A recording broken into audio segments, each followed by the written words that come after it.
shorts, pants. Yes, and it was cold. But, it won't show in the pictures because we are professionals. You know what I'm saying? So, but, I'm an ice cube. Yes, I'm freezing. So in the car, I'm like, let me play some music. Let me get amped. So I'm feeling good. I'm just not, I just need to thaw out. That's really what it is. You showing it. Can't nobody tell. Like I said, you look beautiful. Thank you, friend. But yeah, I'm an ice cube. Friend. Okay. So I don't know about you guys, but I follow Blueface and Chrisean, right? So you actually follow them? Well, not like on IG, but I do. You pay attention to their antics. And I did watch the TV show on YouTube. They got a TV show? Oh my gosh, SOLC Network. They making money off being dysfunctional. Interesting. And so, like I said, I see their content. That's probably a better word rather than follow them because I don't follow neither one on social media. But I see their content that's posted on the Shade Room, and I see their content that's posted on Hollywood Unlocked. And like I said, I saw some of their shows on YouTube. Well, their show, not some of their shows. So they have a reality show called Blueface for Love or Love for Chrisean, something silly, like some love and hip hop shit, whatever. Anyway, they got that right. And so I was watching it, and I was like, this can't be true. Like, yeah, not. Yeah, for play. That's not for real, right? So I watched the episode, and I was like, damn, why you talk to her like that? And then the way, but here's the thing, though. It's kind of tricky because he doesn't yell at her. He's not raising his voice at her. He just be like, you stupid as fuck. Like, I'm just like, why you talk to her? And how does she respond? So the way she responds is in two ways. So it's the way that we see on social media, big reactions, fighting, whatever. And then she'll be like, well, why you say that, babe? And then she says a lot of why you say that, babe, or why you say that, daddy. She used daddy a lot. Why you say that, daddy? And so he'll give her a reason or something like that. And I'll be like, she just has no idea that this is not how someone who you are romantically involved with is supposed to treat you or talk to you like that. And then another reason what I've noticed is because I went down like a little rabbit hole. He's like older than her. Like she's like 22 and I think he's like 26. Okay. And so like if you remember, or I don't know if you guys remember, when this whole little thing, Blueface thing, whatever started, I think she was like 20. Okay. And then, of course, he was probably like 24, 25. So, I mean, you already have an advantage over her by being the older male. Exactly. Even though you're younger.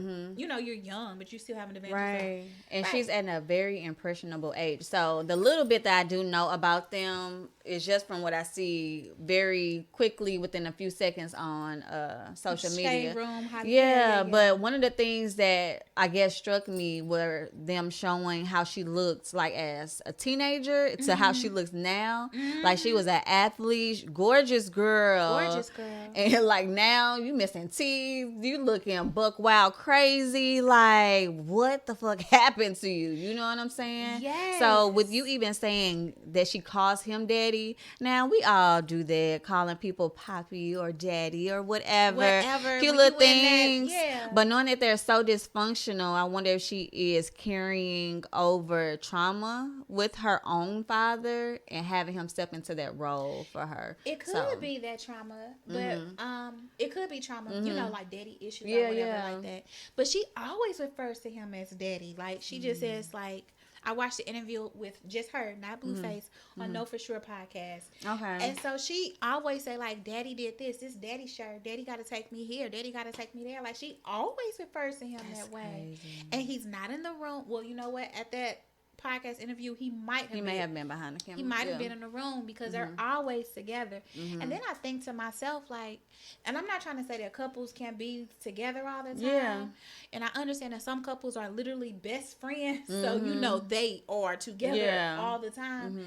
But I feel like, is he together to watch over her, like to, what's the word, control what she's doing? Interesting. So I just wonder about that. Like, so first we just named two things that we know toxic relationships. Yeah. Is that he's controlling. Yes. He talks to her in a derogatory manner. And then we already mentioned that the fighting. She fights him, but he fights her. I was just about to say, they fight each other. They fight each other. But I think a lot of time and not just with words, like with, like... Yes. I think it's physically reactionary. I mean, not reactionary. I think it's reactional. That's the word.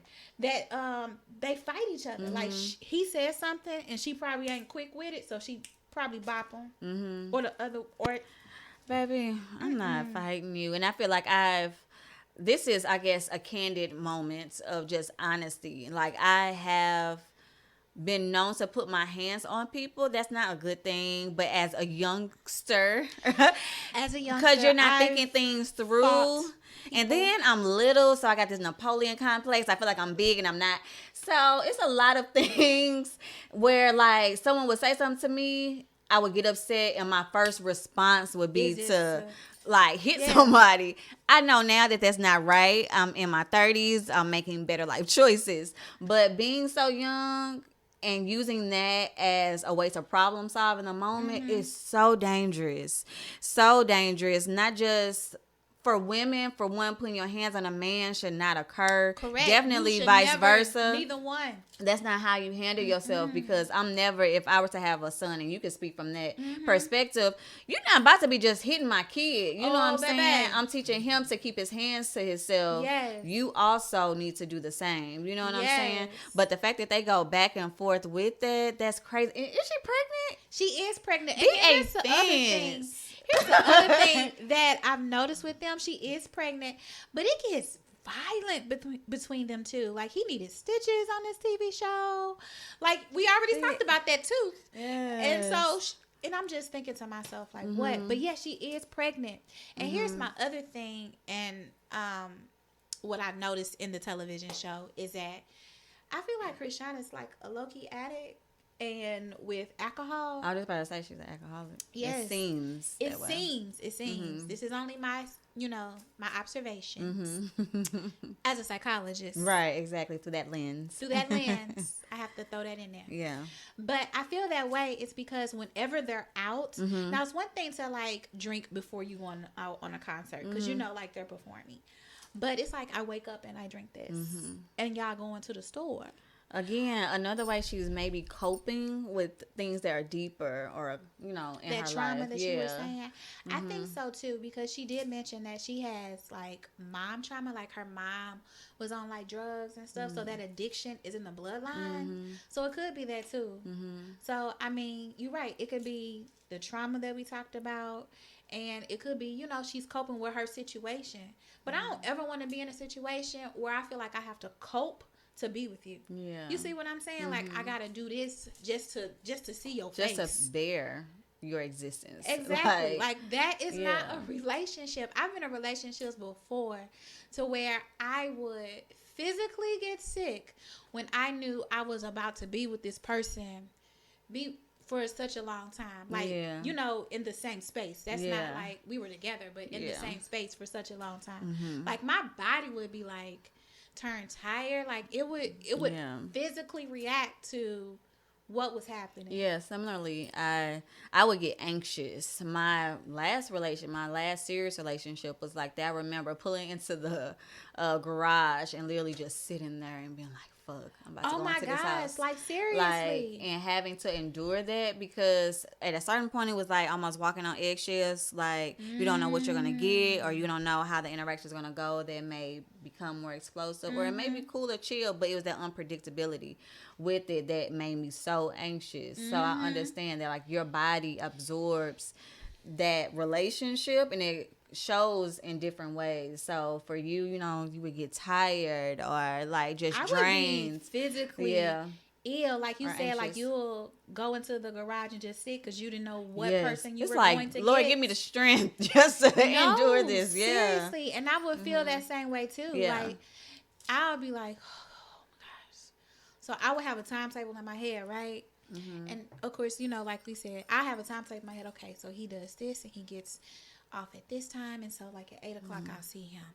All right, is this done? Is this done? Is this done? Okay, are we ready to do this? Okay, are we ready to do that?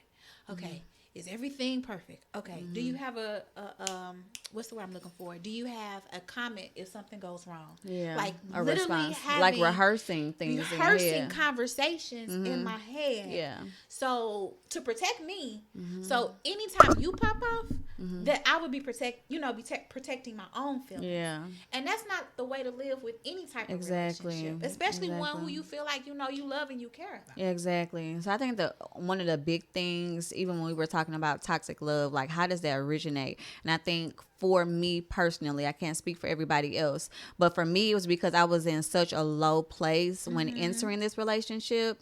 My feeling of worth or worthiness was so low that his treatment was almost like, well, that's not like what I deserve, but it's like I have to accommodate this because I have nothing else. Yeah, no, so, sometimes you do feel that way. Yeah. Like you feel like it's nobody else that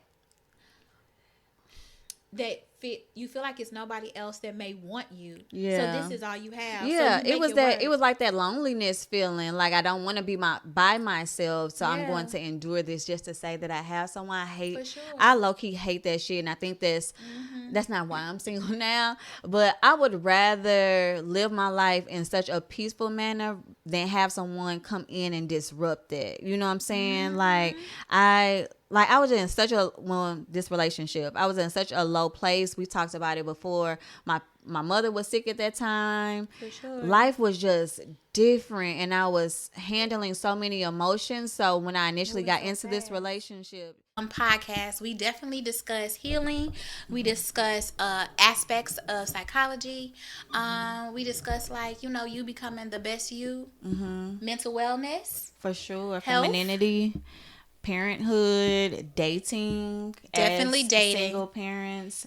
And it's from a lens of two psychologists, Yeah. So, but also two people who grew up with both parents, married parents, and then you all know that Chloe and I are the youngest of our crews, like her siblings and my siblings. So so it's from that perspective. Yeah, looking at life through that lens. Yeah. So you're gonna get a whole lot of things from us. From us being women, going through life as parents, and all of these awesome attributes. But yes, Womanology, the study of women. The study of women.